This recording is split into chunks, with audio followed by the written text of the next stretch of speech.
Good morning. Uh, this morning, I wanted to share from this Proverbs chapter 24, verse 10.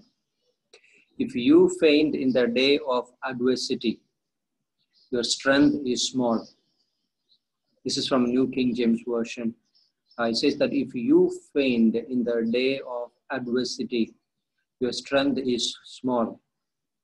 In NASB, New American Standard Version, says if you are slack in the day of distress, your strength is small.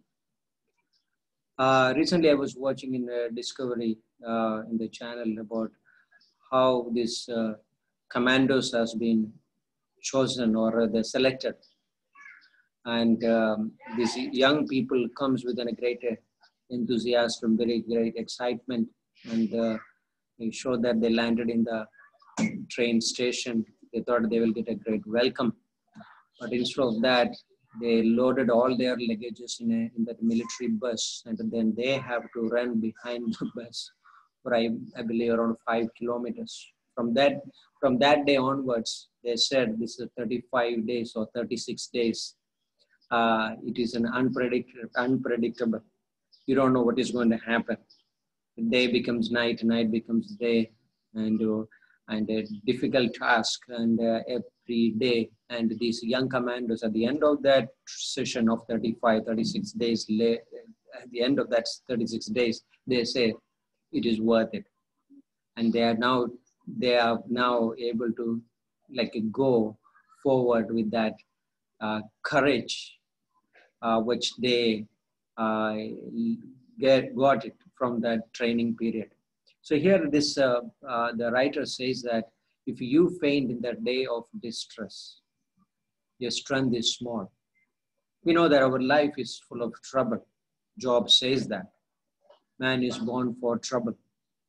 When we are delivered from one trouble, and then the thing is that we are going to enter into another, maybe the greater one. And this is like the commanders. We are trained. We are like getting training in this period. And but this is amazing thing about that. We have God.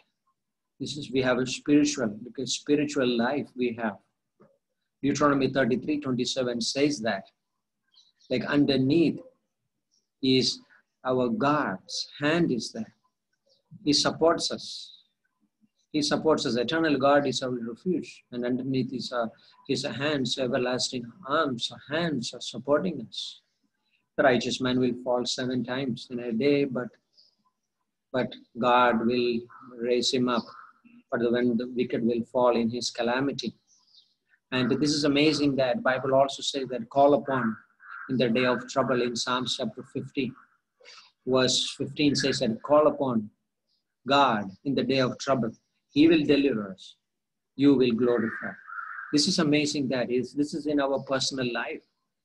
We have a time of adversity comes, we call God, and we see the deliverance of God. In the trouble, out of the trouble, maybe through the trouble, we can see that.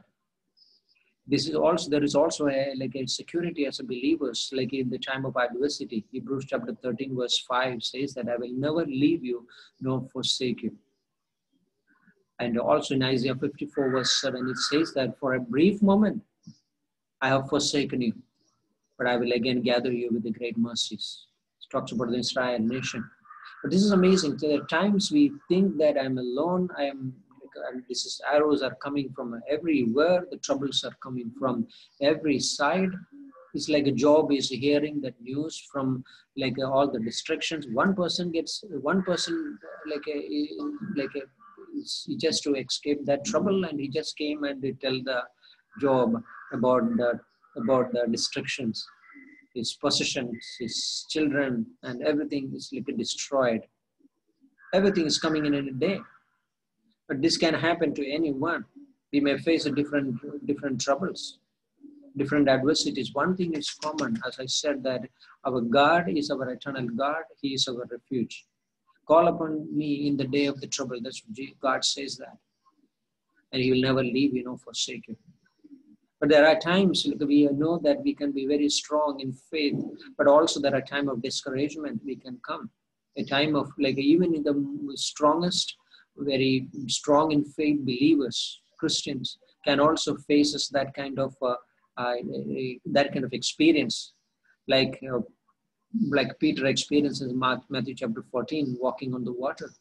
He showed a great faith, but when he saw that the waves and the wind, which is contrary to his walk, then he started sinking. And this is amazing. It's not because of the great difficulty, but because of the weak in the faith.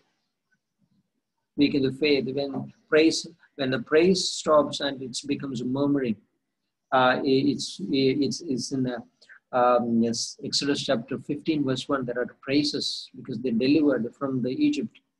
But then in Exodus 17 verse 3, they started murmuring, complaining, grumbling. And when we walk in our own resources, we are going to faint. In Isaiah chapter 40 verse 30 says that young men will faint. We are not drawing our strength from our resources, our wisdom. In Proverbs 24, it says that the wise man is strong, not because of his physique, but because of the wisdom which is in a man. He is a wise man, which is because it's in a man, like he stored that. When faith gives way to the distrust, in Psalm 78, 19 and 20, can God prepare a table in the wilderness? When faith now is moving away and into unbelief, what happened? My soul is going to faint. That's an amazing thing.